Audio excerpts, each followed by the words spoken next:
Dans cette capsule, je vous présenterai les grandes lignes des 4 étapes de l'enseignement de la syntaxe. Je m'appuie sur un référentiel qui a été élaboré par les services éducatifs du Centre scolaire de Laval, qui, eux, ont été appuyés et accompagnés par M. Alain Desrochers, directeur de la recherche et du développement chez Groupe de recherche sur l'apprentissage de la lecture à l'Université d'Ottawa.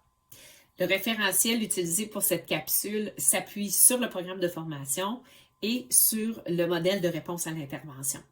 Donc, voici les 4 types d'exercices mis en séquence pour l'enseignement de la syntaxe au primaire. Pour la première étape, l'idée est de proposer un corpus de mots ou de phrases selon l'objet à enseigner. Par exemple, avec l'aide de la phrase du jour, l'enseignante pourrait demander aux élèves de deuxième année de repérer les déterminants présents dans la phrase. À la deuxième étape, l'enseignante invite les élèves à transformer la phrase en utilisant des manipulations syntaxiques ou à jouer à changer le mot vedette par d'autres mots. Il s'agit de l'étape où l'exploration est reine.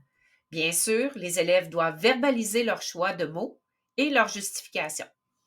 Une fois les tests linguistiques et les manipulations terminés, l'enseignante invite maintenant les élèves à faire les corrections de genre et de nombre ou de structure s'il y a lieu sur la phrase proposée.